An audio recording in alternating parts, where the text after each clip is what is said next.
How do you do, everybody? I'd like to introduce myself. My name is Ronald Reagan. A few months ago, I was a sports announcer on a radio station in Des Moines, Iowa.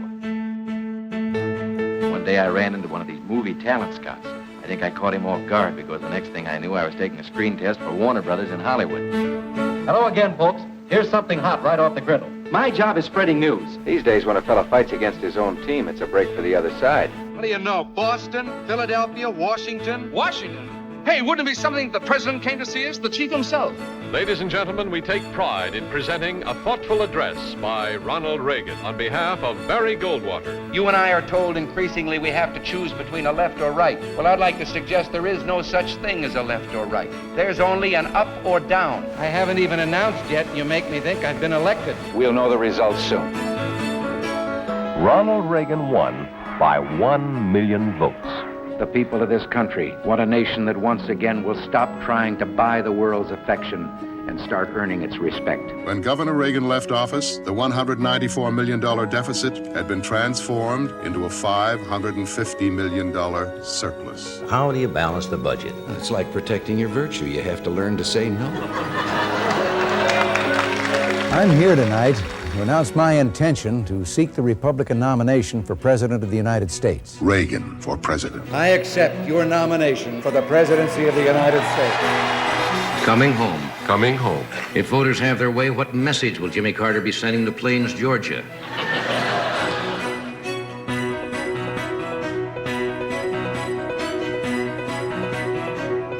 I, Ronald Reagan, do solemnly swear that I will faithfully execute the office of President of the United States.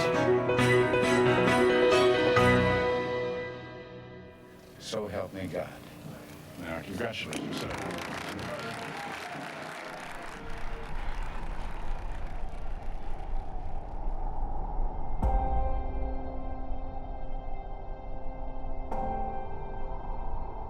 Ronald Reagan was one of the most influential leaders of the 20th century.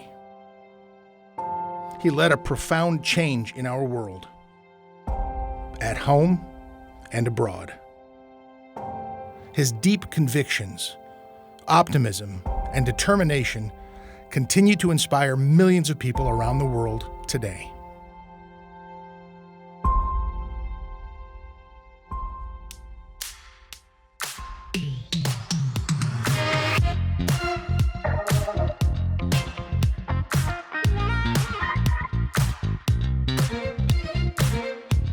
In 1980, Pink Floyd's The Wall was the #1 selling album.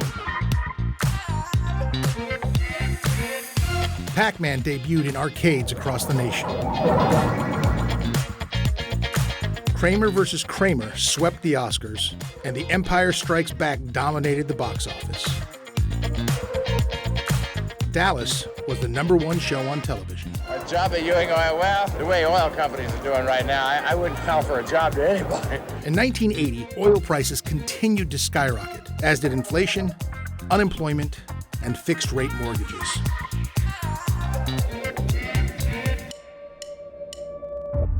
Militants seized the American embassy in Iran. More than 50 are held hostage. In 1980, the 52 hostages in Iran still weren't home, and President Carter was reeling from a failed rescue attempt. Why did you undertake a mission that you said was not feasible all along? All while in the background, tensions continued to grow between America and the Soviet Union. I do not believe that any of us can afford in the nuclear age simply to cut off communications with the Soviets and to trust a test of strength to solve all our issues. This was the world in 1980. The climate that Ronald Reagan campaigned in and ultimately won. And on January 20th, 1981, he was sworn in.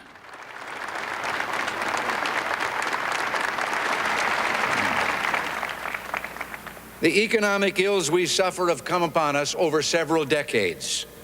They will not go away in days, weeks, or months, but they will go away.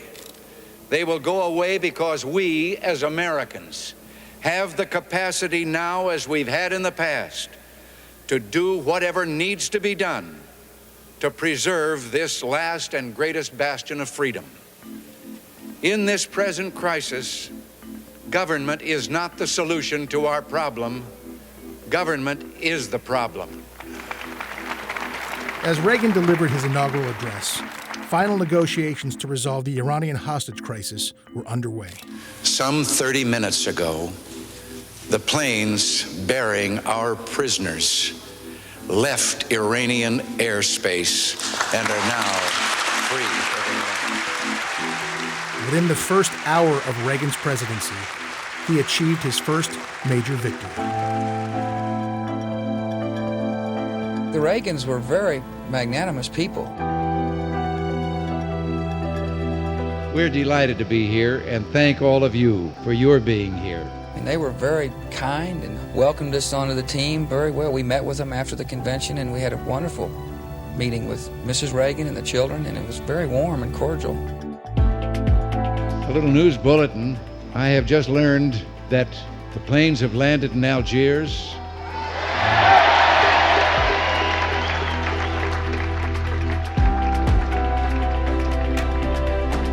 After 444 days in captivity, the 52 hostages were given a warm welcome back home. And I just won't call them hostages. They were prisoners of war.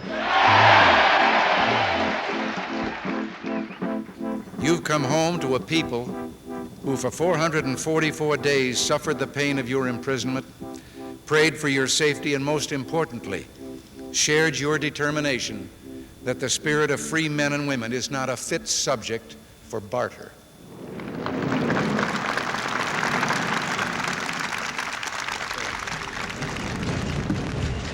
President Reagan had two major tasks before him.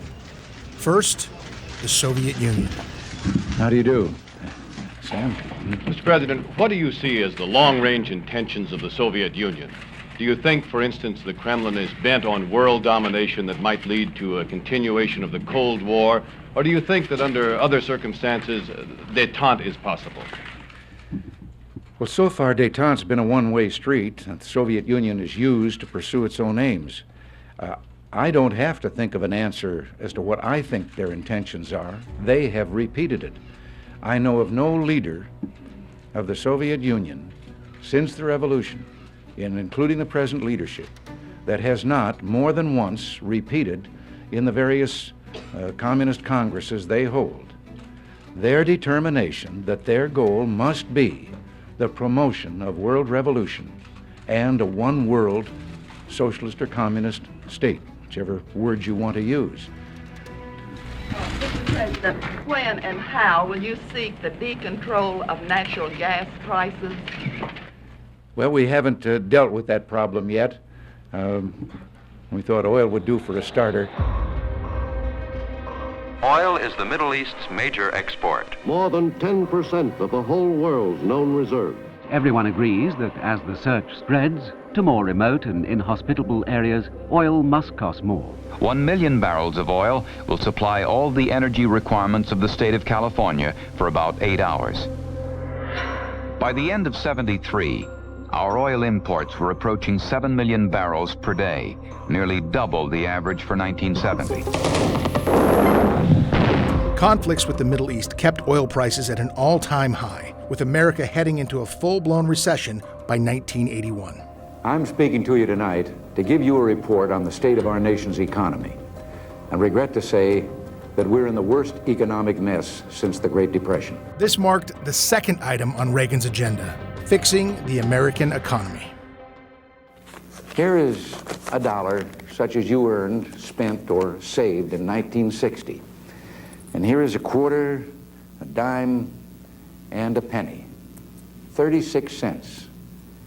That's what this 1960 dollar is worth today. Wages and prices often play leapfrog. One jumps up, then the other, which means a steady rise in our cost of living. How can a guy ever save any money? Now, we've just had 2 years of back-to-back double-digit inflation. 13.3% in 1979, 12.4% last year. The last time this happened was in World War I. In 1960, mortgage interest rates averaged about 6%. They're 2.5 times as high now, 15.4%. The percentage of your earnings the federal government took in taxes in 1960 has almost doubled. And finally, there are 7 million Americans caught up in the personal indignity and human tragedy of unemployment.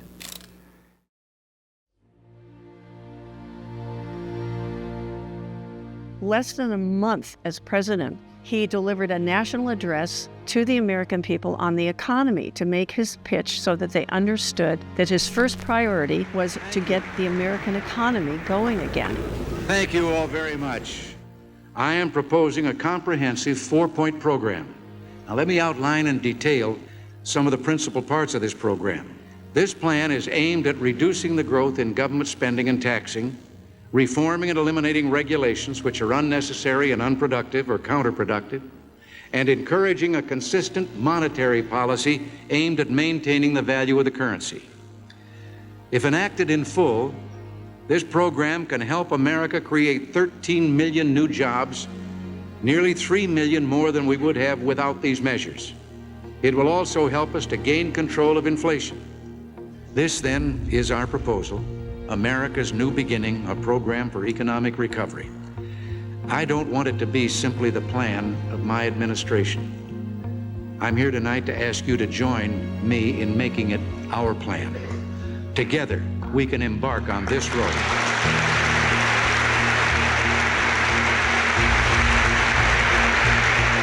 He always believed in reaching across the aisle. He had a plaque on his desk that said, "It can be done," and he believed it. He believed he could get anything done with compromise. He should have been called the Great Negotiator. Thank you very much.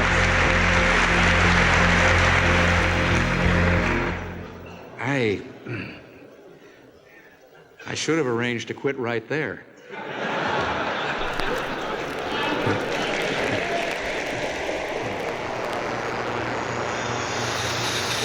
To recap then, there has been an assassination attempt on President Reagan. The president has been hit. He has a wound, we believe, in his upper shoulder.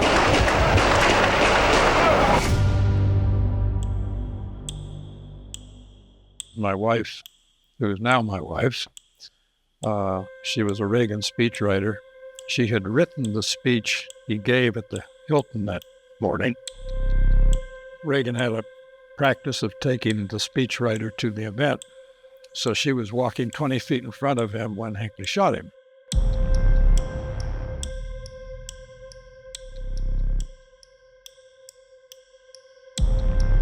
What you'll see first is a brief glimpse of President Reagan as he emerges from a Washington hotel after a luncheon engagement.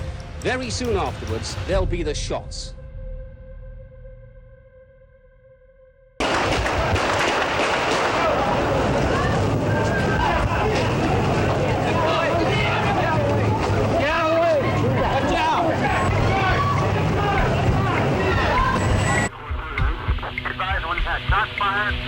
Shots fired. There are some injuries.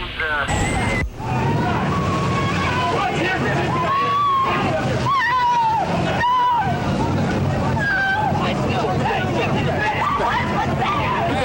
back. Rawhide is okay. Follow up. Rawhide is okay. The shooter was quickly apprehended. Despite initial reports that President Reagan was unharmed, later this proved to be false. The Secret Service agent shoved him into the car and was lying on top of him. And he was saying, I can't breathe. Could you get off of me, please? This is difficult. And when they saw the blood, they said, we're going straight to the hospital. Roger, we want to go to the emergency room, George Washington. Good afternoon.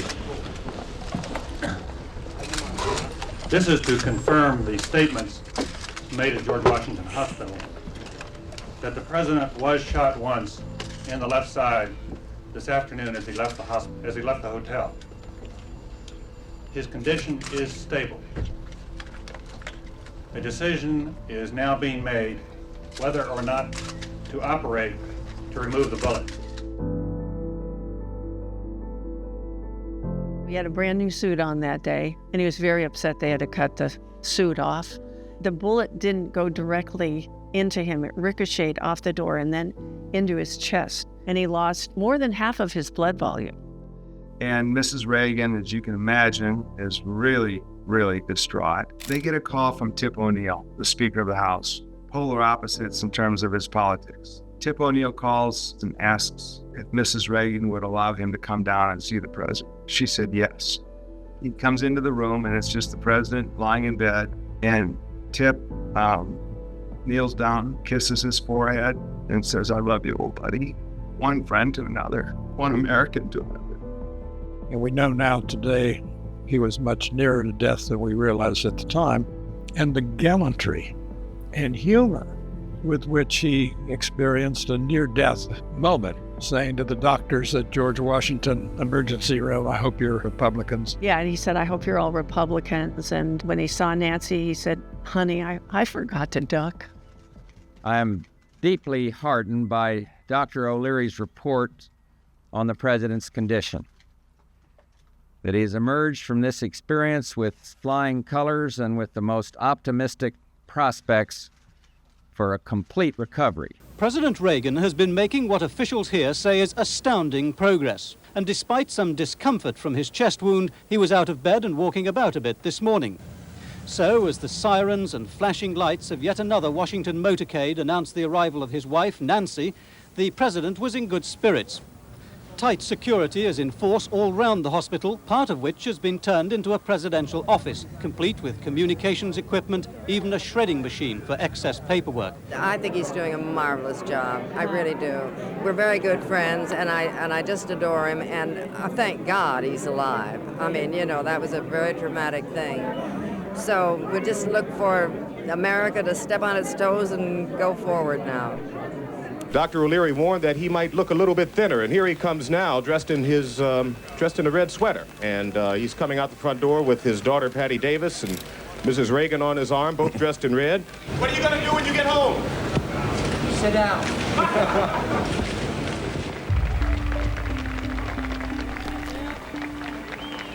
He believed that he was saved for a reason. He knew how close to death he was. So he believed, as a man of faith, that there was a reason, and that reason was to end the Cold War.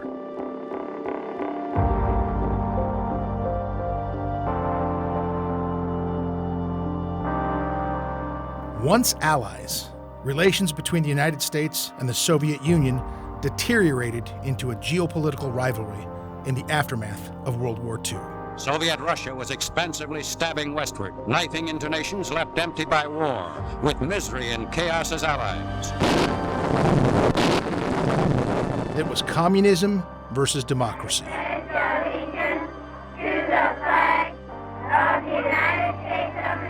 Alliance versus domination. Civil liberty and individual freedom versus suppression of dissent and censorship. Proxy wars ravaged the earth as two global superpowers vied to expand their spheres of influence in an ideological battle that left a trail of death and instability. Tensions were high as nuclear weapons technology advanced. Mutually assured destruction, the grim deterrent that prevented the delicate balance from unraveling.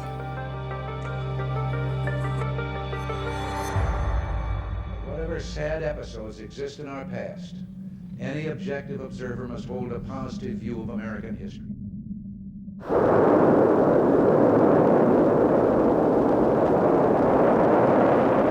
(1957).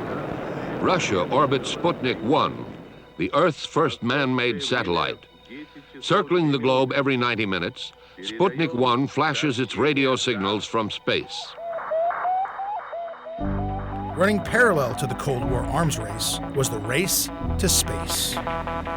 The early satellites, both Russian and American, confirmed the work of scientists in many parts of the world. When President John Kennedy challenged America to go to the moon, he said it would not be one person going, but an entire nation putting him there.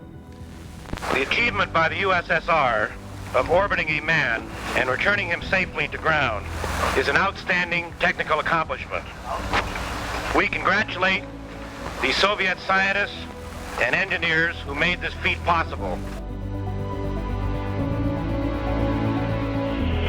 T-minus 15 seconds. Guidance is internal. 12, 11, 10, 9. Ignition sequence start. 6, 5, 4, 3, 2, 1.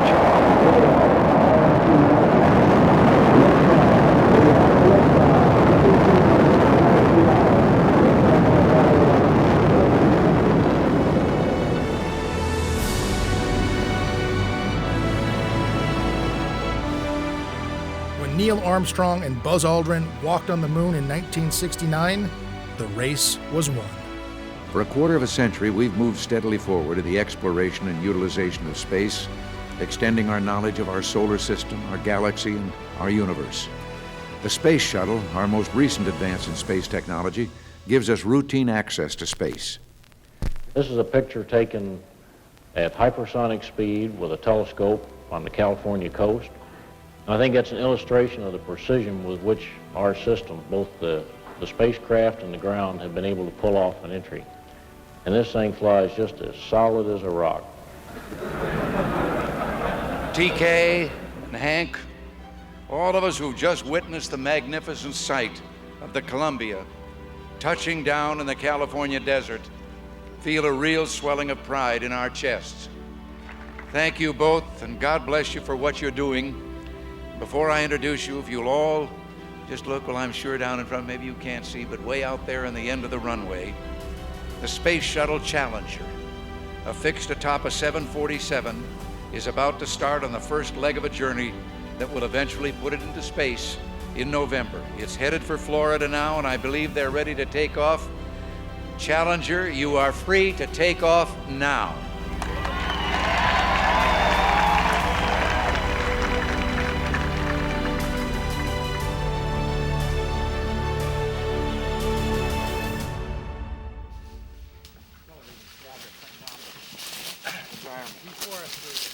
When the Reagans weren't at the White House, they were often here, a ranch just north of Santa Barbara, California.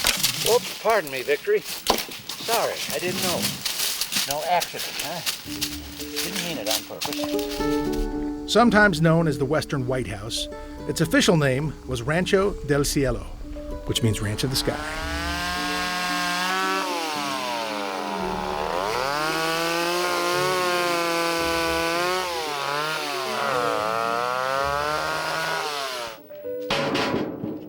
And at both the Eastern and Western White Houses, he found time to relax.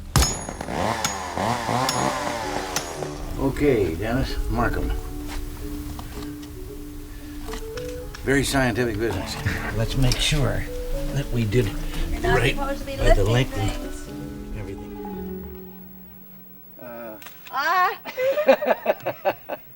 Did you get that, Pete? Yeah.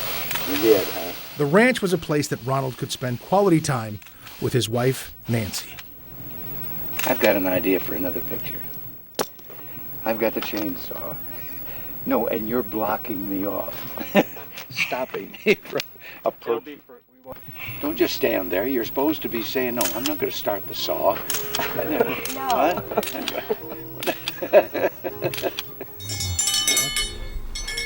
They loved riding horses together. Come, Mrs. R. This is not for me, honey. But Mrs. R didn't much care for the heat. He likes 110.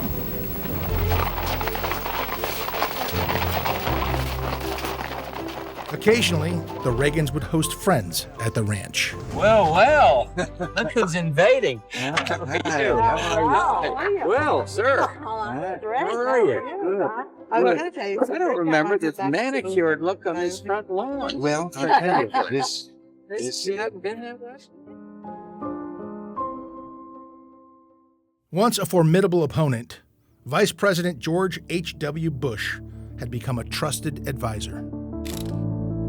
They had an excellent relationship, and he was really tasked with deregulations. That was the primary thing that H.W. was working on during those years. And I mean, he was a man of many gifts. He'd run the CIA. I mean, he was, I would say, an important part of that inner circle of Reagan, Bush, Cap Weinberger. He had an excellent relationship with him. They even ate lunch together every Thursday in the Oval Office. While H.W. was an important member of the cabinet, Reagan's most important advisor was the First Lady. We are holding it to 7%.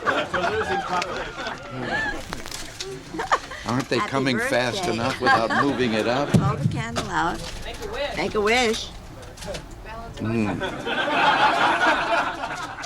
You should know what I'm wishing.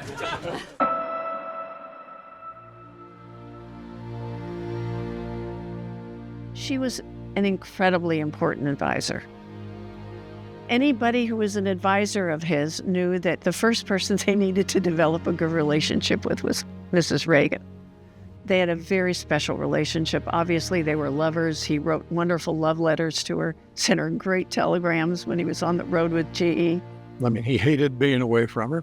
They'd sit sometimes at night in the upstairs in the residence at the White House, watching television, having dinner off trays, and he'd write her a note. He's 6 feet away. He'd write her a note.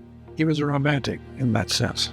He was very devoted to her, and she to him, and very protective. She was very protective of him. Well, maybe this would be a good time for you to tell him whether you think he should run against. Oh, no. You're not getting too old to run again, are you, sir? What? You're not getting too old to run again, are you, sir? How would you like a piece of cake, Sam? What kind was this? Her work was his career. That is, she wanted to make sure that people didn't take advantage of him and that he was well served. Mike Deaver, who was a longtime associate and advisor, told me she had the best political instincts of any person he had ever known. Devoted and dedicated and tiny but mighty. And smart as hell. When you visit the White House, it's something like the landlord visiting the tenant, because the White House belongs to all the American people. And was his partner. You know, he believed in face-to-face diplomacy. It was like, okay, Ronnie, then we're going to have 5 state dinners a year. Many important state events take place here. The President and First Lady often greet outstanding Americans or foreign dignitaries. It was 56 state dinners in 8 years, something like that. It's a lot. And they were productions because both of them felt it was the way to get business done. This young man is a young impressionist from Toronto and a little bit different. My name is Jim Carrey. I'd like to do some impressions for you tonight. Leonid Brezhnev.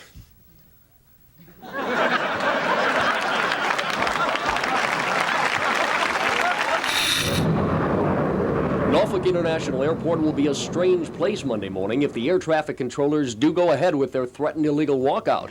Although negotiations will go on throughout the weekend, local PATCO president Steve Wallert thinks the talks will be a waste of time. You think the FAA is going to budge? Not until we go out on strike. Although Wallert says a strike won't close the airport, he does say if the controllers walk off the job here, then you shouldn't come here to the airport to catch a flight. Because Wallert says it just won't be safe. This morning at 7 a.m., the union representing those who man America's air traffic control facilities called a strike. We took a shot once and we had an empty bullet. We're not going to do it again. This is for real. At one point in these negotiations, agreement was reached and signed by both sides. Now, however, the union demands are 17 times what had been agreed to. While the average salary of air traffic controllers is around $33,000 a year, they say money was never the main issue, but early retirement and shorter work weeks. This would impose a tax burden on their fellow citizens which is unacceptable. The Soviets watched from afar, affording Reagan an opportunity to demonstrate his resolve. Let me read the solemn oath taken by each of these employees. I am not participating in any strike against the government of the United States or any agency thereof. It is for this reason that I must tell those who fail to report for duty this morning they are in violation of the law, and if they do not report for work within 48 hours, They have forfeited their jobs and will be terminated. End of statement. And according to the historians, the Soviets saw that as an astonishing point of strength. They were very surprised that Reagan had the courage to do that. Reagan wasn't the only leader taking a hardline stance against the Soviet Union. He had a formidable ally and friend overseas. Your warm welcome and this deeply moving ceremony will strike a chord in the hearts of British people everywhere. 3 people stepped onto the world stage about the same time: Thatcher, Reagan, and John Paul II. And they were all very alike. Anti-communist, great communicators. History said, let's churn up a new crop. In Britain, you will find a ready response, an ally, valiant, staunch, and true. Along came Margaret Thatcher and said that this flaccid social democratic consensus won't do. Britain is a failing, it's the sick man of Europe, and it needs the jolt of free enterprise and a much lighter government. America's time as a player on the stage of world history has been brief. I think understanding this fact has always made you patient with your younger cousins. Well, not always patient. I do recall that on one occasion, Sir Winston Churchill said in exasperation about one of our most distinguished diplomats, "He is the only case I know of a bull who carries his china shop with him."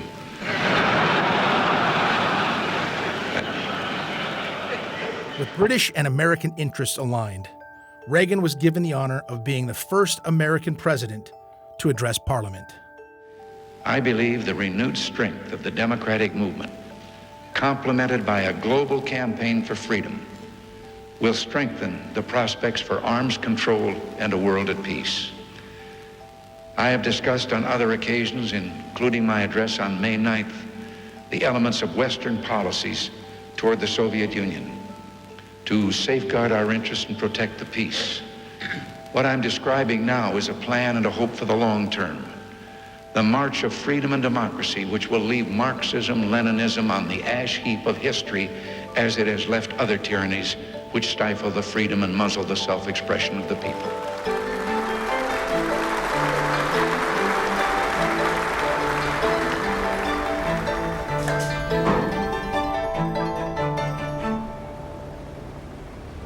You know, it was Margaret Thatcher who said Ronald Reagan ended the Cold War without firing a shot. He believed in what Teddy Roosevelt said, walk softly and carry a big stick. He believed in peace through strength. We desire peace, but peace is a goal, not a policy. Lasting peace is what we hope for at the end of our journey. It doesn't describe the steps we must take nor the paths we should follow to reach that goal. I intend to search for peace along 2 parallel paths: deterrence and arms reductions. The Brezhnev Doctrine was all about expansionism. They had gone into Africa. They were in Cuba. They were in Afghanistan, various areas in the Caribbean. The communists were on the march.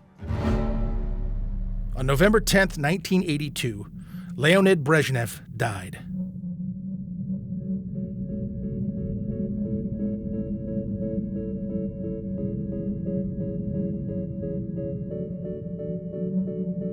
Former chairman of the KGB, Yuri Andropov, succeeded Brezhnev as the leader of the Soviet Union.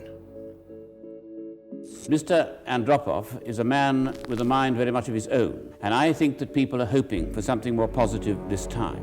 Given the heightened defense posture of the Reagan administration and now the death of Soviet President Leonid Brezhnev, new questions have arisen about the buildup of nuclear weapons under new government leadership there. The new leadership is likely to continue, I think, the interest in arms control that the Brezhnev leadership had.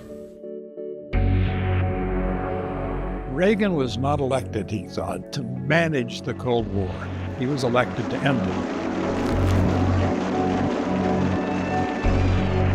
One thing too few people understand about Reagan is all the way back to the 1940s when he was a progressive Democrat in Hollywood, he loathed nuclear weapons. Loathed them. And Reagan famously said, "We win, they lose," because loathing nuclear weapons, he thought we should not count forever on this balance of terror with our two nations like two scorpions in a bottle. The Strategic Arms Limitation Talks, or SALT treaties, were a series of treaties between the United States and the Soviet Union that limited the growth of nuclear arsenals. Opponents of the SALT II treaty, mainly Russian exiles, stage a symbolic protest rally at the Statue of Liberty in New York Harbor. A major campaign is being launched to swing public opinion against ratification. They had ignored the SALT I treaty. They had ignored the provisions of the SALT II treaty, which had never been ratified. And all of the European leaders were writing the president and saying, please, do something. Our offer, the American offer, the West's offer, is to do away with them totally on both sides. Remove all the Russian ones that exist and don't apply any on the West. They have come forward with something that falls well short of that. SALT II was set to expire in 1985. You often hear that the United States and the Soviet Union are in an arms race. Well, the truth is that while the Soviet Union has raced, we have not. As you can see from this blue U.S. line, in constant dollars, our defense spending in the 1960s went up because of Vietnam. Now follow the red line, which is Soviet spending. It's gone up and up and up. In spite of a stagnating Soviet economy, Soviet leaders invest 12 to 14% of their country's gross national product in military spending, 2 to 3 times the level we invest. This chart shows the changes in the total number of intercontinental missiles and bombers. Well, that red Soviet bar stretching above the blue American bar tells the story. The Soviet Union was economically crippled. A failing invasion of Afghanistan, political revolts in Poland and Ethiopia, and internal corruption fueled dissent between the struggling populace and their leadership. What we're saying to them is this: we will modernize our military in order to keep the balance for peace. But wouldn't it be better if we both simply reduced our arsenals to a much lower level? Ronald Reagan made it very clear. We are not aggressors. We will protect freedom. We will support freedom fighters. And we will stop anyone who is actively trying to suppress human rights. He always said, when given freedom to choose, people choose freedom. Our children should not grow up frightened. They should not fear the future. We're working to make it peaceful and free. I believe their future can be the brightest, most exciting of any generation. We must reassure them and let them know that their parents and the leaders of this world are seeking above all else to keep them safe and at peace. Let us remember the lines of the famous old hymn, O God of love, O King of peace, make wars throughout the world to cease. Thank you. Good night. God bless you. During my first press conference as president, in answer to a direct question, I pointed out that as good Marxist-Leninists, the Soviet leaders have openly and publicly declared that the only morality they recognize is that which will further their cause, which is world revolution. I think I should point out I was only quoting Lenin, their guiding spirit, who said in 1920 that they repudiate all morality that proceeds from supernatural ideas, that's their name for religion, or ideas that are outside class conceptions. One of the things that deeply disturbed him about the Soviet Union was the repression of the right to practice a faith. He was a man of deep faith, but he didn't impose his faith on other people. So in your discussions of the nuclear freeze proposals, I urge you to beware the temptation of pride, the temptation of blithely declaring yourselves above it all and label both sides equally at fault, to ignore the facts of history and the aggressive impulses of an evil empire, to simply call the arms race a giant misunderstanding, and thereby remove yourself from the struggle between right and wrong and good and evil. This was a thou shalt not kill kind of guy. He was not in favor of attacking. Deterrence between the United States and the Soviet Union has been achieved by a perception that both sides have sufficient nuclear capability to inflict unacceptable damage on the other. In other words, there would be no winners. So far, this concept has served us well, but I've always been deeply disturbed, as I think you must be too, at the thought that this would be a permanent solution. When Reagan was governor of California, he went to Lawrence Livermore Laboratories. Lawrence Livermore Laboratories, California, the father and mother of America's nuclear weapons arsenal. And he, at that point, through Edward Teller, was exposed to the concept of defensive weapons. Dr. Edward Teller, physicist, worked on the original atomic and hydrogen bomb projects in the United States. The way to preserve peace is not deterrence by mutual assured destruction. The Strategic Defense Initiative, or Star Wars as the press called it, was a nuclear deterrent shield. This is the lab's Nova laser, the most powerful laser in the world. It's one device in which they're now testing the feasibility of projecting lasers that will strike incoming ballistic missiles out in space. What if free people could live secure in the knowledge that their security did not rest upon the threat of instant U.S. retaliation to deter a Soviet attack, that we could intercept and destroy strategic ballistic missiles before they reached our own soil or that of our allies? As you know, our embassy in Beirut was the target this morning of a vicious terrorist bombing. While Reagan focused on bolstering domestic defense, America's forces overseas remained vulnerable. By 1982, Israel has invaded Beirut, but so did Hezbollah, so did the Syrians. Beirut was really the center of the terrorist cauldron, so to speak. My fellow Americans, in a few hours, I'll undertake one of the saddest journeys of my presidency. I'll be going to Andrews Air Force Base to meet one of our Air Force planes, bringing home 16 Americans who died this week in the terrorist attack on the United States Embassy in Beirut.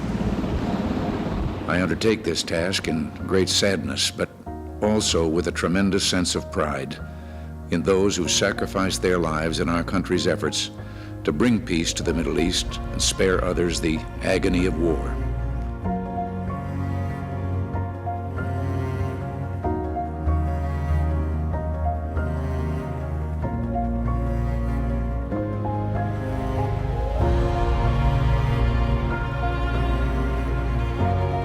Middle East issues are not particularly popular, the difficulties are evident, and the president will try to avoid it, but I suspect he's going to have to do something about it.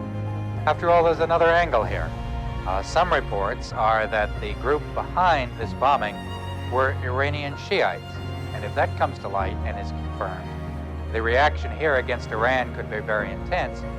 5 months later, tragedy struck again when the Soviet Union shot down a passenger jet.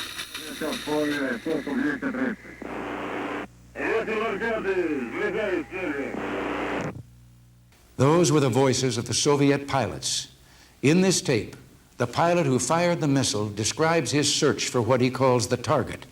He reports he has it in sight.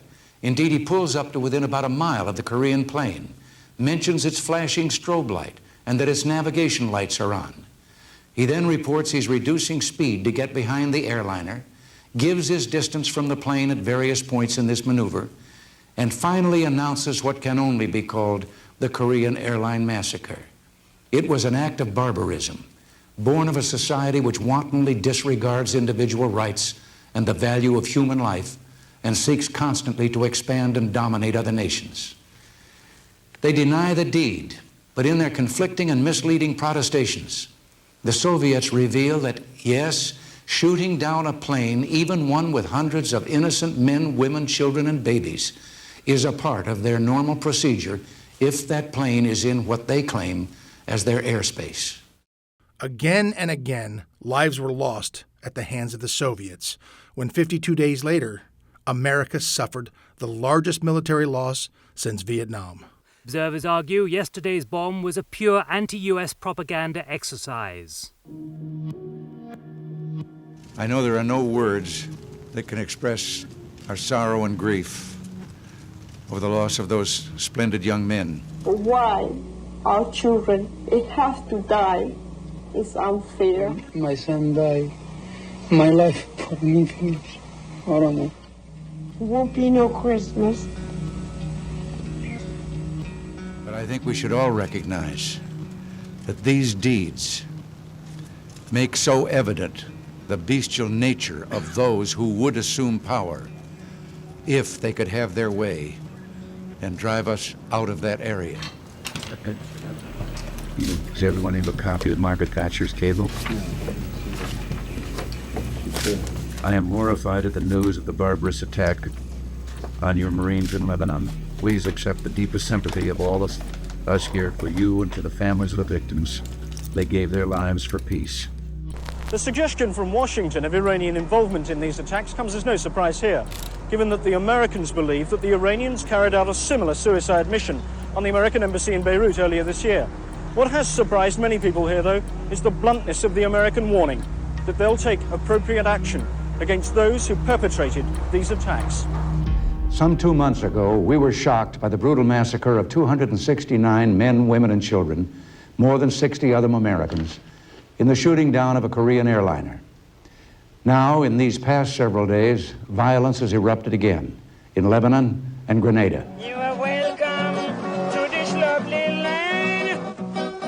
It is a classic stretch of Caribbean paradise, but the Reagan administration argues that beneath the tranquility here lurks a menace which threatens the whole Caribbean region. Ever since the former premier here, the somewhat corrupt Sir Eric Gairy, and his mongoose gang were thrown out in a bloodless coup 4 years ago, Washington has seen the developing friendship between Grenada and Cuba as posing an ever greater threat to both the Caribbean and Central America. The new self-proclaimed Prime Minister is a young London-trained barrister, Mr. Maurice Bishop. And with him came a very different sort of regime, overtly Marxist and with strong leanings towards Cuba and the Soviet Union. Ladies and gentlemen, the United States received an urgent formal request from the 5 member nations of the Organization of Eastern Caribbean States to assist in a joint effort to restore order and democracy on the island of Grenada. Hello, Margaret Thatcher, yes? If I were there, Margaret, I'd throw my hat in the door before I came in. Oh, no, there's no need to do that. Listen, we regret very much the embarrassment that's been caused you, and I'd just like to tell you what the story is from our end. Early this morning, forces from 6 Caribbean democracies and the United States began a landing or landings on the island of Grenada in the Eastern Caribbean. I was awakened at 3 o'clock in the morning, supposedly on a golfing vacation down in Georgia, because of this this urgent plea. An urgent request that we join them in a military operation to restore order and democracy to Grenada. Over the years, the Reagan administration has suggested that Grenada's inlets and lagoons are being prepared to provide secret Soviet submarine pens. I think that Grenada forms an important component of an area of vital strategic interest to the United States. It's the building of an international airport here, though, that has attracted President Reagan's strongest attack. Described as a potential facility to service Russian Bear bombers, the U.S. administration has even released satellite pictures of the complex. Just behind these fuel tanks lies an annex to an American university attended by 700 U.S. students who pass this alleged Russian bomber base every day. We have taken this decisive action for 3 reasons. First, and of overriding importance, to protect innocent lives, including up to 1,000 Americans whose personal safety is, of course, my paramount concern. Second, to forestall further chaos. And third, to assist in the restoration of conditions of law and order and of governmental institutions to the island of Grenada, where a brutal group of thugs violently seized power, killing the Prime Minister, 3 cabinet members, 2 labor leaders, and other civilians, including children. President Reagan had already condemned Grenada as a Soviet, Cuban-backed threat in the Caribbean, but intelligence sources in Washington have now disclosed that a plan had existed for some weeks, if not months, before today to invade the island. Do you think that the United States has the right to invade another country to change its government? But I don't think it's an invasion, if I may answer that question. This is a question about asking for support. We are one region. They were proposing this action under the terms of a treaty, a mutual assistance pact that existed among them. And Grenada is one of the countries and signatories to that treaty, and observed that treaty at one time when they had a democratic government and a constitutional government, the constitution that was left to them by the British. Well, the Constitution, I'm afraid, was suspended in about 1979. Yeah, that's when Bishop made his coup and took over. We think he was murdered because, not by opposition to his Cuban connections and Soviet connections, but because he began to make some noises as if he would like to get better acquainted with us. A civilian cook told intelligence officers that Prime Minister Bishop was dumped in this trench and burnt. The bloody coup on Grenada last week gave the president the opportunity for action. But even as the president's White House statement ended, word was reaching Washington that the invasion had not found favor in Britain. When your word came of your concerns, by the time I got it, the 0 hour had passed and our forces were on their way. But as I say, I'm sorry for any embarrassment we caused you, but please understand it was just our fear of our own weakness over here with regard to secrecy. Well, let's hope it's soon over, Ron, and that you manage to get a democracy restored.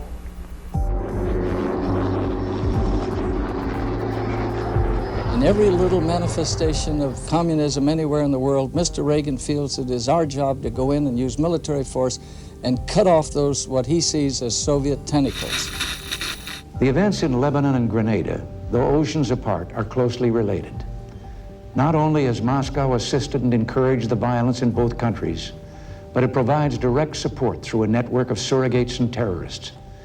It is no coincidence that when the thugs tried to wrest control over Grenada, there were 30 Soviet advisors and hundreds of Cuban military and paramilitary forces on the island. But the action's underway now, and we just hope that it will be successful. Well, we are sure it is. It's going beautifully. The two landings immediately took the two airfields. Yes. Then we managed to secure that medical school where we have about 800 students. These small, peaceful nations needed our help. 3 of them don't have armies at all, and the others have very limited forces.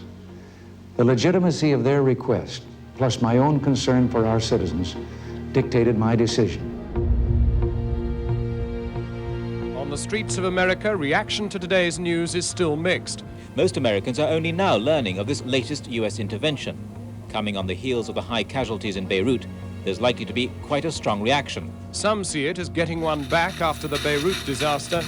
Others fear America getting into another problem area from which it may again prove hard to get out. But our work is not finished. We have made a new beginning. Vice President Bush and I would like to have your continued support and cooperation in completing what we began 3 years ago. I am therefore announcing that I am a candidate and will seek re-election to the office I presently hold.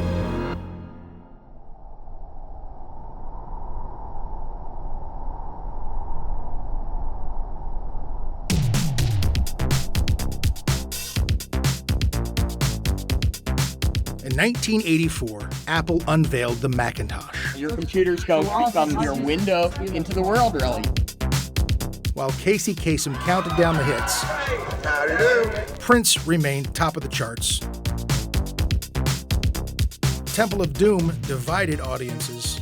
Yeah, this is great popcorn with much more butter than the first film. And Sonny and Rico worked undercover on Miami Vice. I need these 3 things to survive: Miami Vice, MTV, and rock and roll. Yeah! In 1984, the promises President Reagan made 4 years prior were being fulfilled. The economic crisis was turning around, inflation and mortgage rates were down, and millions of jobs were created.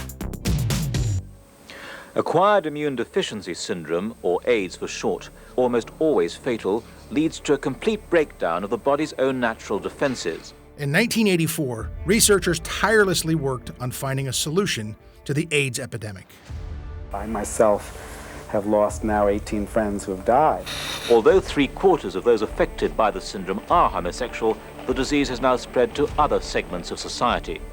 This baby is one of 12 who've been diagnosed as suffering from AIDS in the state of New Jersey. In 1984, another election was underway. It's morning again in America. Today, more men and women will go to work than ever before in our country's history. With interest rates at about half the record highs of 1980, nearly 2,000 families today will buy new homes, more than at any time in the past 4 years. This afternoon, 6,500 young men and women will be married. And with inflation at less than half of what it was just 4 years ago, they can look forward with confidence to the future. It's morning again in America. Reagan's America had 4 years of success to look back on before voters went to the polls. For example, in his first term, he found time to nominate the first woman to the Supreme Court.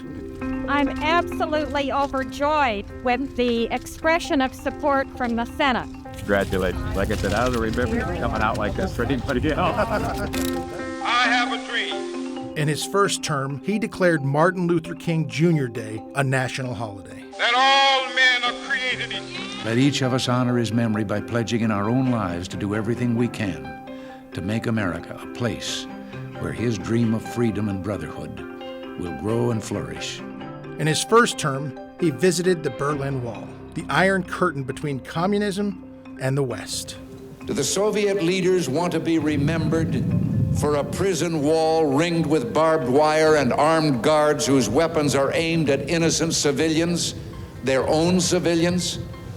Or do they want to be remembered for having taken up our offer to use Berlin as a starting point for true efforts to reduce the human and political divisions which are the ultimate cause of every war? In his first term, he delivered a moving speech in honor of the 40th anniversary of D-Day.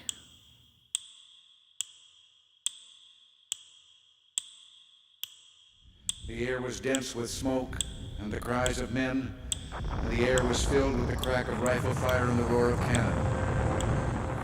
At dawn on the morning of the 6th of June, 1944, 225 Rangers jumped off the British landing craft and ran to the bottom of these cliffs. Their mission was one of the most difficult and daring of the invasion: to climb these sheer and desolate cliffs and take out the enemy guns. And in seizing the firm land at the top of these cliffs, they began to seize back the continent of Europe. 225 came here. After 2 days of fighting, only 90 could still bear arms. And behind me is a memorial that symbolizes the Ranger daggers that were thrust into the top of these cliffs. And before me are the men who put them there. You were here to liberate, not to conquer. And so you and those others did not doubt your cause. And you were right not to doubt. You all knew that some things are worth dying for. One's country is worth dying for, and democracy is worth dying for because it's the most deeply honorable form of government ever devised by man. All of you loved liberty. All of you were willing to fight tyranny, and you knew the people of your countries were behind you. There's some who've forgotten why we have a military. It's not to promote war. It's to be prepared for peace. There's a sign over the entrance to Fairchild Air Force Base in Washington State that... And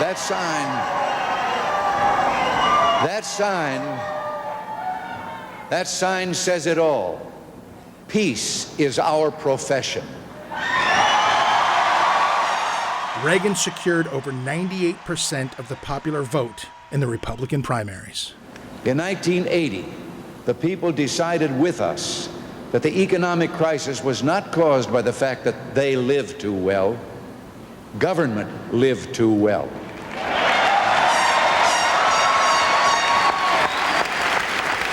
Good evening from the Municipal Auditorium in Kansas City. I am Dorothy Ridings, the President of the League of Women Voters, the sponsor of this final presidential debate of the 1984 campaign between Republican Ronald Reagan and Democrat Walter Mondale. President Reagan was a fierce opponent in a debate. Would you turn that microphone off, please? I am paying for this microphone,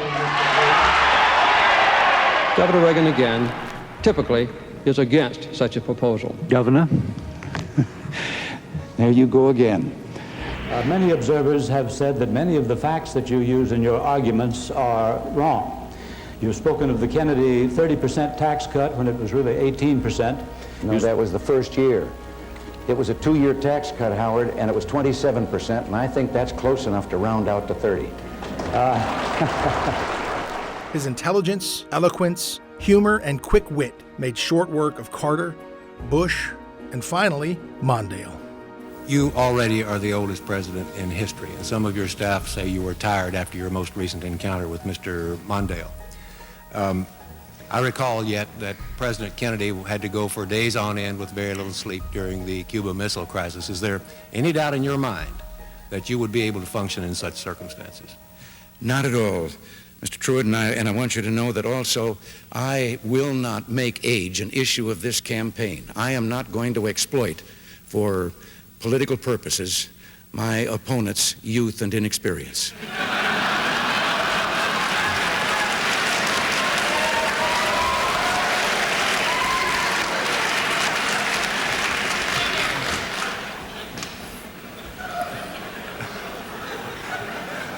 If I still have time, I might add, Mr. Truitt, I might add that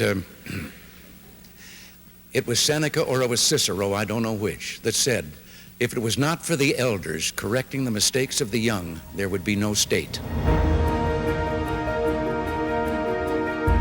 As the genial former actor coasted to the conclusion of a 5-day, 15-city tour, he gave every indication that he knew his victory is assured.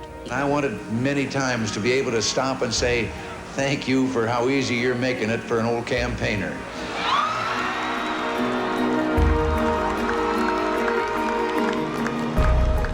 And in 1984, he is cruising toward a landslide win. Late in the campaign, President Reagan's aides come to him and say, you know, we have a chance to win Minnesota, which we think would give us a 50-state sweep. And the aides said, I think we should go up to Minnesota and campaign. And the president said, no, we're not going to do that. Can't we just let him have his own state? Why do we need to win 50 states? Can't we just give him the dignity of having his own state? And that's Ronald Reagan, you know. Long before the polls closed in many parts of the country, Republicans were already celebrating victory in a race which, nearing its conclusion, was never a race at all. Now we're going to go to the Century Plaza Hotel in Los Angeles, California, and the victory statement of President Reagan. President Reagan made it look so easy. He spoke in a way that people could understand. He had a genial attitude about him.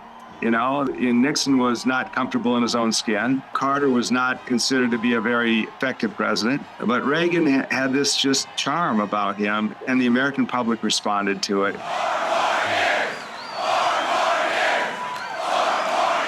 Thank you all very much.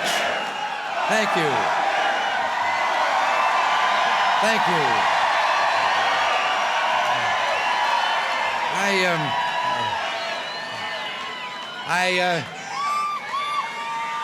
I think that's just been arranged.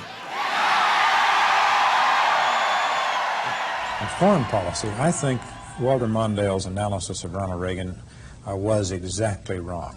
That is, that Ronald Reagan in the second term is going to desire very much and emphasize very much accommodation of the Soviet Union. I've heard the president talk this way in private, and I think he believes, again mistakenly in my judgment, but quite sincerely, that he is a great communicator and that the iron old men in the Kremlin will yield to the powers of his charm. Are you willing to abide by or keep in force all the past arms agreements with the Soviets while the negotiations are going on? Well, we have been more or less doing that.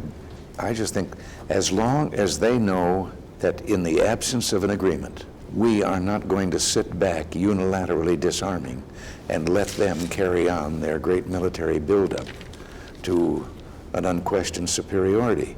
The other point is, Alan, look, and I shared this information with the others too, In the 48 years, from the beginning of Roosevelt's first term to mine, there have been 8 presidents. And those 8 presidents, over a period of 48 years, only had to deal with 3 different Russian leaders.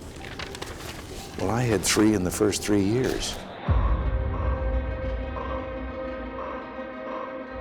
The Soviets were on the march all over the globe, and Reagan, as a negotiator, felt the best way to get somewhere was face-to-face diplomacy. And when Brezhnev died, then another man by the name of Yuri Andropov took over. Hardline Soviet, I think, is probably the best way to describe him. After just 15 months in power, Yuri Andropov died. And then Chernenko took over, and Chernenko was not well. Reagan's efforts to engage with his successor were cut short yet again when Konstantin Chernenko died 13 months later. Brezhnev had died, Andropov had died, there was someone the other had died. They didn't live very long, and Reagan said, they quit dying on me. I can't get together with them. After a series of stagnant political relationships that characterized Reagan's first term, the landscape shifted when a new Soviet leader took power. Михаил Сергеевич Горбачев. Дорогие товарищи, мы провожаем последний путь Константина Устиновича Черненко. And Gorbachev was very realistic about the very sad state that the Soviet Union was in.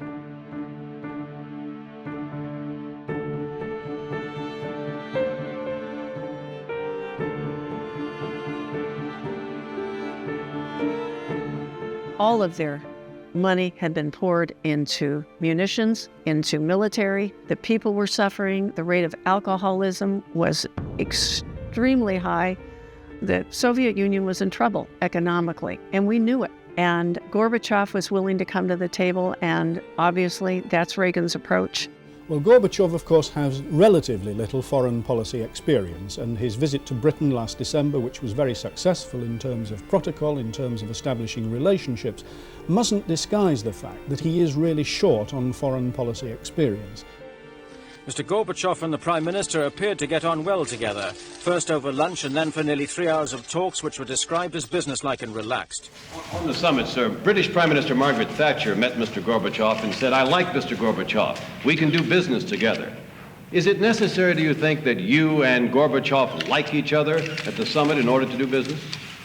Well, I wasn't going to give him a friendship ring or anything. Mr. President, would you support a massive government research program against AIDS like the one that President Nixon launched against cancer? I have been supporting it for more than 4 years now. It's been one of the top priorities with us, and over the last 4 years, and including what we have in the budget for '86, it will amount to over $500 million. This AIDS booklet was handed out to school teachers and school personnel. Among those who received it were teachers here at PS 63 in Queens, where the boycott and lawsuit started. After the program ended, I asked those who just viewed it if it changed any minds. I had hoped to have my worries alleviated. Are they? Not at all. Some of my fears have been assuaged and relieved. Not totally. For others, AIDS in the classroom still brings fear, anxiety, and uncertainty. I don't feel any more reassured at all. I feel about the same as I felt before I saw the film. This didn't work. No, definitely not. Especially the idea, too, that they only presented the one viewpoint. I think it made all of us wonder, what are they hiding? That they are hiding something that we feel we should know as teachers. The fear was contagious. Most apparent in Kokomo, Indiana, where a teenage boy, Ryan White, contracted the virus and was barred from attending school. If you had younger children, would you send them to a school with a child who had AIDS? I'm glad I'm not faced with that problem today, and I can well understand the plight of the parents and how they feel about it. I also have compassion, as I think we all do, for the child that has this and doesn't know and can't have it explained to him why somehow he is now an outcast and can no longer associate with his playmates and schoolmates. On the other hand, I can understand the problem of the parents My family and I held no hatred for those people because we realized they were victims of their own ignorance. I think we just have to do the best we can with this problem. I can understand both sides of it. Mr. President, why couldn't all the weapons and all the technology that are currently under the rubric of the Strategic Defense Initiative be used offensively as well as defensively? Well, I'm sure there must have been some research in things of that kind, but we're definitely seeking a defensive weapon. And one of the things that I believe should be taken up at the summit. At Geneva, Reagan's tactic of face-to-face diplomacy would finally be tested on the Soviets. He didn't have a coat on. He was standing, waiting for the motorcade to arrive. He was there first. He was aware of the optics. You could call it theatrical, but it's also strategy. Like LBJ on Air Force One had a chair that would raise him up above everyone else. It was a real surprise because for so long the president's words were very tough on the Soviets. He was trying to build up the strength of the American economy in his first term and build up the military so that he had strong position when he got to the bargaining table. The meeting has been going on much longer than planned. Why? Because whoever was scheduling didn't allow enough time. Mr. President, you think you are going to meet again, Mr. Gorbachev? Не торопитесь, все узнать заранее. Don't be in a hurry and don't rush things and try to learn everything in advance.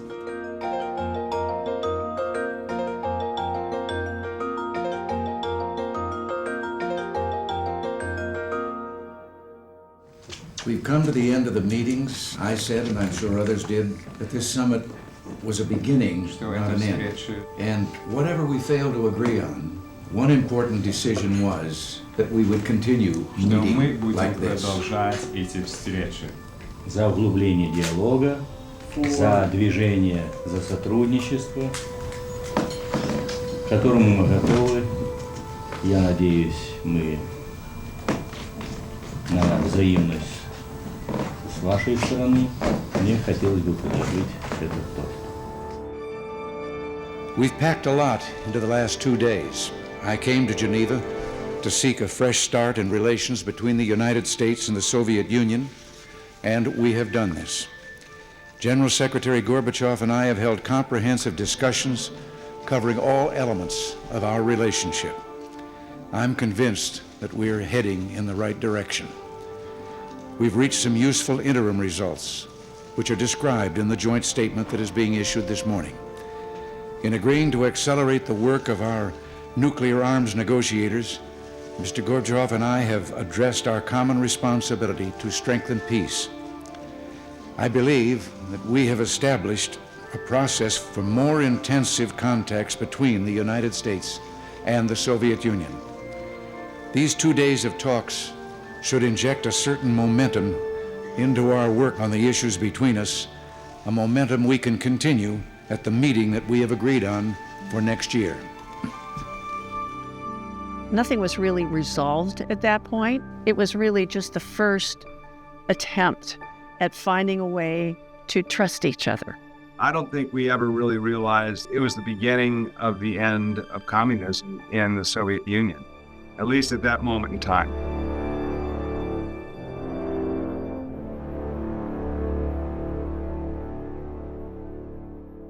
Perhaps the central marvel of our age is space travel. It was less than 3 decades ago that the first U.S. satellite was launched, and less than 2 decades ago that man first walked on the moon. And yet today, the dream of regular space travel is already becoming a reality, a working part of our everyday lives. It seems like yesterday when Nancy and I watched the Space Shuttle Columbia glide to a magnificent landing in the California desert, one of 23 Space Shuttle missions so far. I think my greatest surprise was out there in Edwards Air Force Base to be told to get up on the platform that it was on its approach. And I said, "Where is it now?" And they said, "Just over Honolulu." Challenger, you are free to take off now. If we apply technology to education with thoughtful skill, good education will be available to all. Education and technology will enable all to participate fully in the wonders and benefits of American life. One area where those wonders and benefits is most apparent is space. It's long been a goal of our space shuttle, the program to someday carry citizen passengers into space. Until now, we hadn't decided who the first citizen passenger would be. But today I'm directing NASA to begin a search in all of our elementary and secondary schools and to choose as the first citizen passenger in the history of our space program, one of America's finest, a teacher. The teacher who will be going into space, Krista McAuliffe. Is that you? Krista teaches in Concord High School in Concord, New Hampshire. She teaches social studies. Good luck, Krista. And God bless all of you. Thank you very much for coming. And you too get one of these. That's so well. And here comes the flight crew now. Commander Dick Scobie, followed by Mission Specialist Judy Resnick, Ron McNair, Pilot Mike Smith, followed by Krista McAuliffe, teacher in space, Ellison Onizuka, and payload specialist Greg Jarvis. It's not often that a teacher is at a loss for words. I know my students wouldn't think so. I've made 9 wonderful friends over the last 2 weeks. And when that shuttle goes, they might be one body. But there's going to be 10 souls that I'm taking with me. Thank you. That's great. We have main engine start. 4, 3, 2, 1, and liftoff. Liftoff of the 25th Space Shuttle mission, and it has cleared the tower. Roger, roll, Challenger.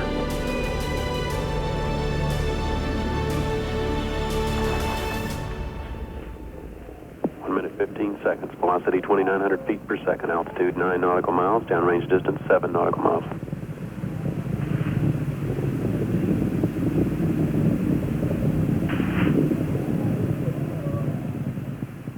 Ladies and gentlemen, I'd planned to speak to you tonight to report on the State of the Union. But the events of earlier today have led me to change those plans. Today is a day for mourning and remembering. Nancy and I are pained to the core by the tragedy of the Shuttle Challenger. We know we share this pain with all of the people of our country. This is truly a national loss. 19 years ago, almost to the day, we lost 3 astronauts in a terrible accident on the ground. But we've never lost an astronaut in flight. We've never had a tragedy like this. And perhaps we've forgotten the courage it took for the crew of the shuttle. But they, the Challenger 7, were aware of the dangers, but overcame them and did their jobs brilliantly. We mourn 7 heroes. We mourn their loss as a nation together. We've grown used to the idea of space, and perhaps we forget that we've only just begun. We're still pioneers. They, the members of the Challenger crew, were pioneers. And I want to say something to the school children of America who were watching the live coverage of the shuttle's takeoff. I know it's hard to understand, but sometimes painful things like this happen. It's all part of the process of exploration and discovery. It's all part of taking a chance and expanding man's horizons. The future doesn't belong to the faint-hearted. It belongs to the brave. The Challenger crew was pulling us into the future, and we'll continue to follow them. The crew of the Space Shuttle Challenger honored us for the manner in which they lived their lives. We will never forget them, nor the last time we saw them this morning, as they prepared for their journey and waved goodbye and slipped the surly bonds of earth to touch the face of God. Thank you.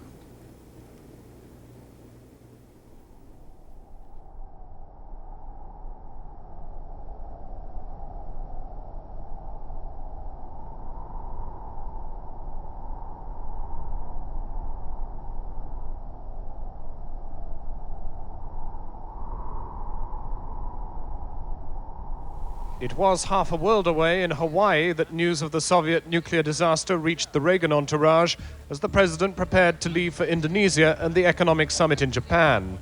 The man who should have known all about it, National Security Advisor Poindexter, initially only knew what he'd learned from the media.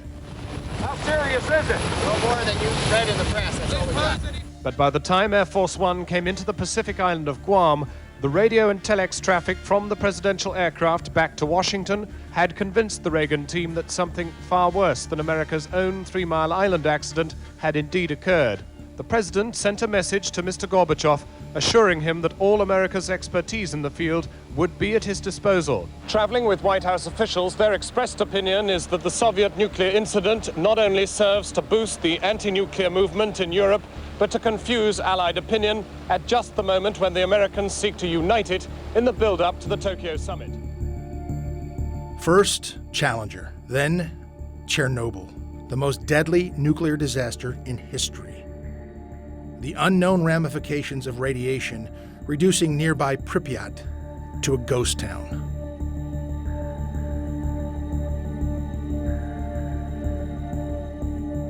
With these two national tragedies fresh in their minds, Reagan and Gorbachev traveled to Reykjavik for their second summit.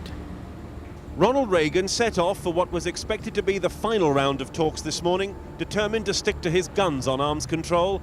The president arrived first, going into the Hofty House without ceremony. A few minutes later, Mr. Gorbachev was there, bringing with him the Russians' new offer on arms control. Mr. President, do you have any new proposals that you're going to make to Mr. Gorbachev while you're here? No. We'll discuss all that between us. Does the General Secretary have dates for another meeting? Знаете, у нас есть много что надо обсудить, господин президент.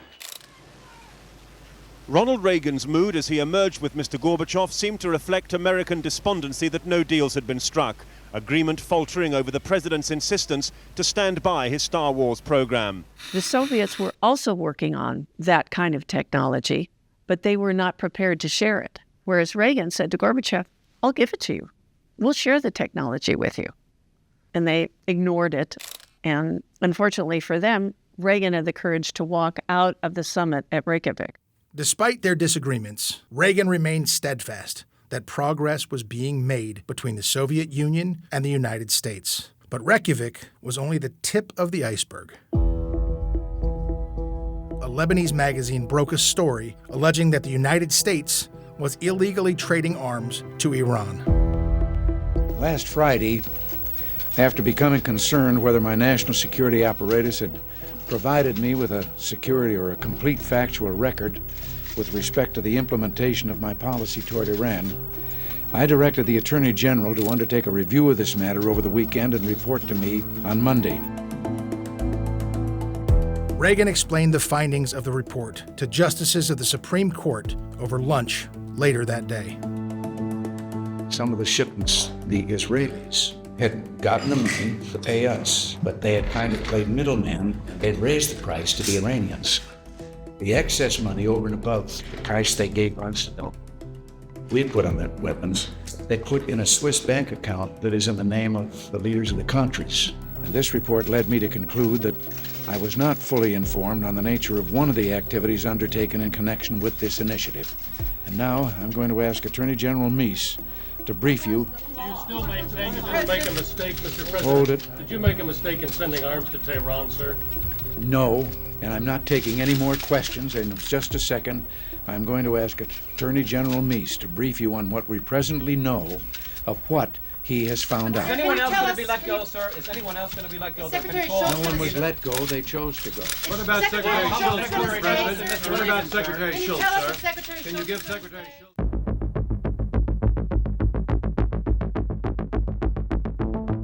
In 1979, the socialist Sandinista faction took control of Nicaragua in a violent takeover. For 6 years, the country has been under arms. 20,000 Nicaraguans are dead. The government say intimidation by American spy planes and naval vessels is the build-up to an invasion. The United States supported a counter-revolutionary group called the Contras. Attached to a 1983 Defense Appropriation Bill was the Boland Amendment, which prevented American support for the Contras' revolution in Nicaragua. Strengthened by arms and equipment supplied by the Soviet Union, the Iraqi forces seized a number of strategic islands at the mouth of the Persian Gulf. The war goes on as both sides reject international pleas for a ceasefire. We were to be taken to visit liberated Khorramshahr by the Iraqis, but incoming Iranian shells hit a truck in our path and fell no more than 30 yards from our own vehicles. That is the second time in 2 days that we've been pinned down by incoming Iranian fire. Iraq invaded Iran due to ideological differences and their desire for increased power in the Persian Gulf. With so many other conflicts in the Middle East, Iran-Iraq has become the forgotten war. The Iran-Contra Affair took hold of the world, and confidence in America's administration was wavering. Reagan's credibility was questioned. The two most outspoken opponents of international terrorism, Israel and the United States, participated in moving arms shipments to Iran despite an American-imposed ban on doing so. On Capitol Hill today, a rare glimpse of the hunched figure of CIA Director William Casey, first at the House of Representatives, then in the Senate, to face not one but two congressional intelligence committees, determined to get to the bottom of what's been going on between the White House and Iran. After CIA Station Chief Ken Haas was killed in the Beirut embassy bombing, Reagan needed a replacement. Bill Casey comes to Reagan and says, I recommend William Buckley. So we send Buckley to Beirut. And within 3 months, he is kidnapped and he's tortured and videotaped. Those torture sessions are videotaped and they are sent to Bill Casey. Ronald Reagan was horrified by that. And because of all the other people who had been abducted and held by Hezbollah, Reagan was desperate and said, we have to do something. Poindexter said there is a conservative faction in Iran trying to overthrow the Ayatollah, but they need weapons. They have said that if we send them weapons, they will release these captives from the terrorists. In Iran-Contra, he became obsessed with the hostages. Now, a president really has to be more cold-blooded than that. Reagan, in this case, was not. And people went channeling his concern about people held hostage in the Middle East. He improvised and got him in trouble. After 15 months of torture, William Francis Buckley was executed. While I cannot reverse what has happened, I'm initiating steps, including those I've announced today, to assure that the implementation of all future foreign and national security policy initiatives will proceed only in accordance with my authorization. At the moment, this crisis is, of course, nothing like as serious as Watergate. Yesterday's revelations were volunteered by the administration, not dragged out in a congressional committee. But the very fact that the comparison with Watergate is being made here is an indication of how badly this president's standing has been damaged.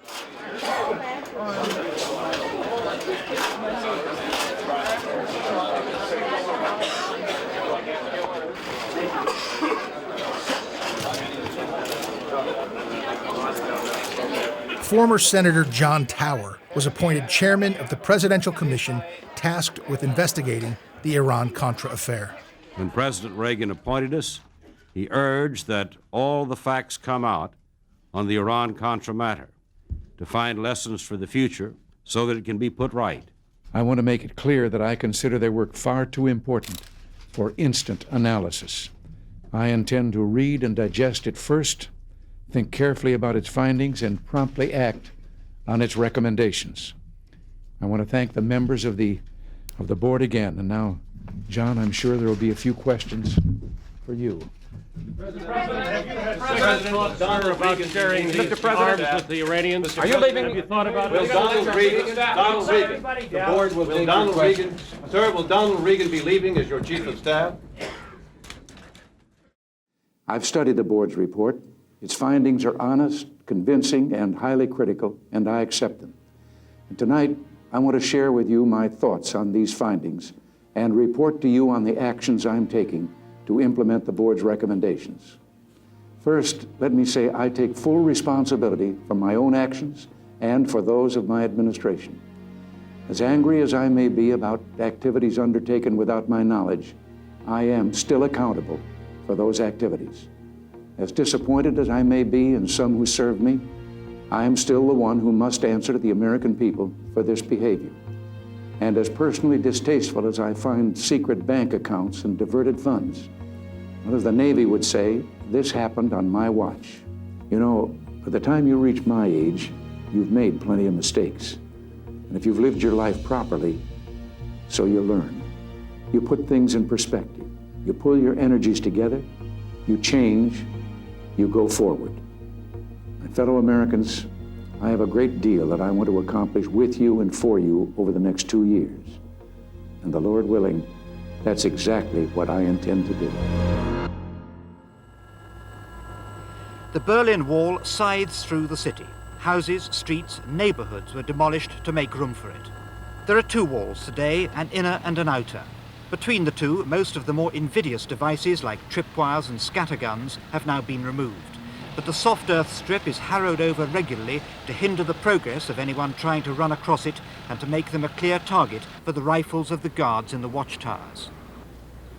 A symbol of their division, the Berlin Wall was a concrete barrier between the Soviet-aligned Eastern Bloc and the United States and its Western allies.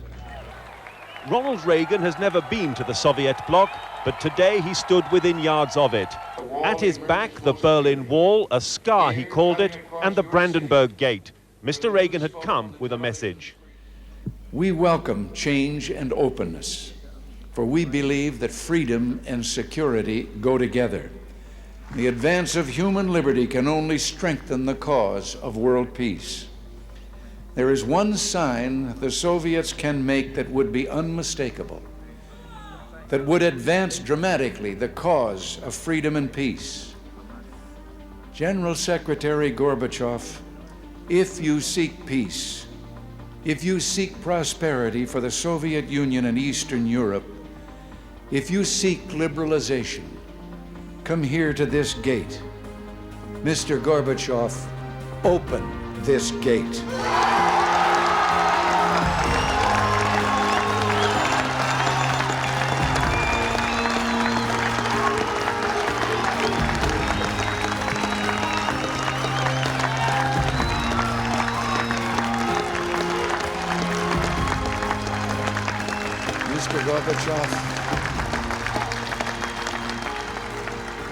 Mr. Gorbachev, tear down this wall.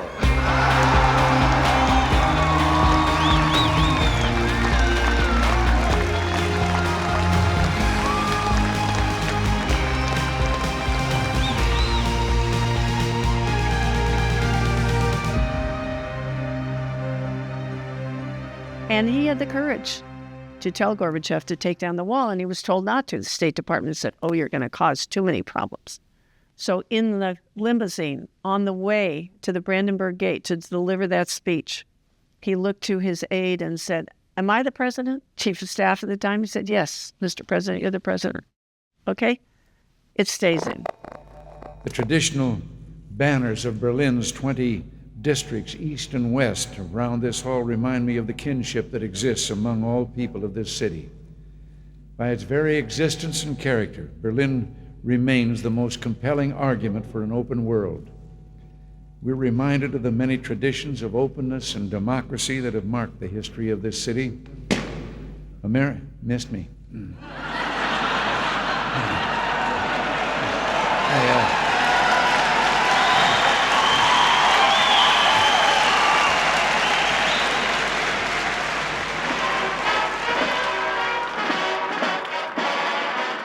After the unsuccessful Reykjavik Summit, leaders from both nations engaged in tireless negotiations to reach an agreement on arms control.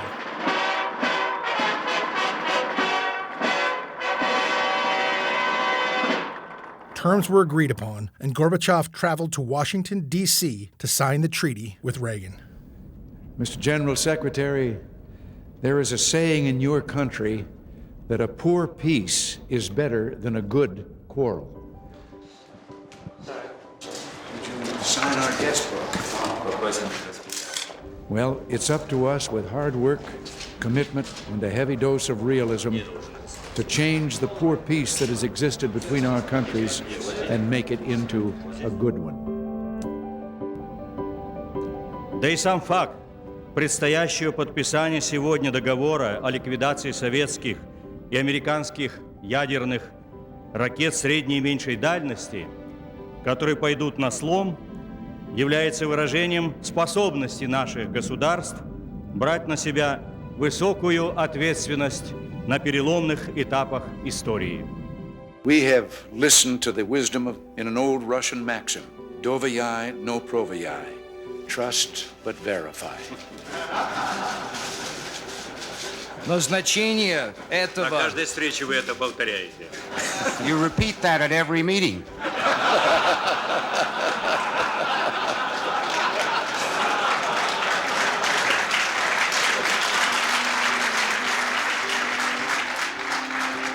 I like it. Мне нравится. Быстрее, быстрее.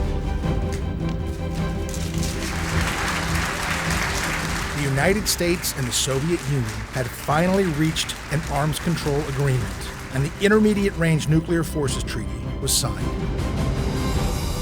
Ronald Reagan ended the Cold War without firing a shot. U.S.-Soviet relations were the best they had been since World War II. Congress ratified the INF Treaty in May, and Gorbachev graciously hosted the Reagans in the Soviet Union for the final signing.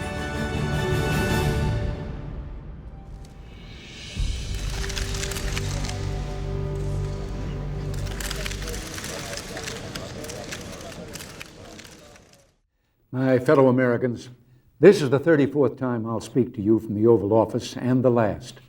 It's been the honor of my life to be your president. So many of you have written the past few weeks to say thanks, but I could say as much to you. Nancy and I are grateful for the opportunity you gave us to serve.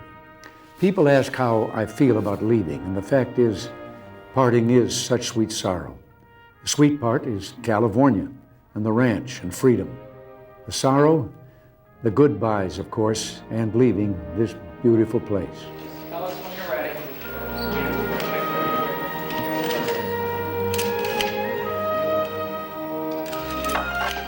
It's been quite a journey this decade, and we held together through some stormy seas. And at the end, together, we're reaching our destination.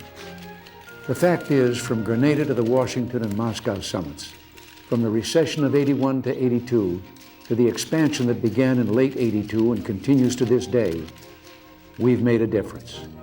The way I see it, there were two great triumphs, two things that I'm proudest of. One is the economic recovery, in which the people of America created and filled 19 million new jobs. The other is the recovery of our morale. America is respected again in the world and looked to for leadership. But as long as we remember our first principles and believe in ourselves, the future will always be ours. And something else we learned. Once you begin a great movement, there's no telling where it'll end. We meant to change a nation, and instead, we changed a world. All in all, not bad. Not bad at all. And so, goodbye, God bless you, and God bless the United States of America.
George Herbert Walker Bush, do solemnly swear that I will faithfully execute the office of President of the United States. that I will faithfully execute the office of President of the United States.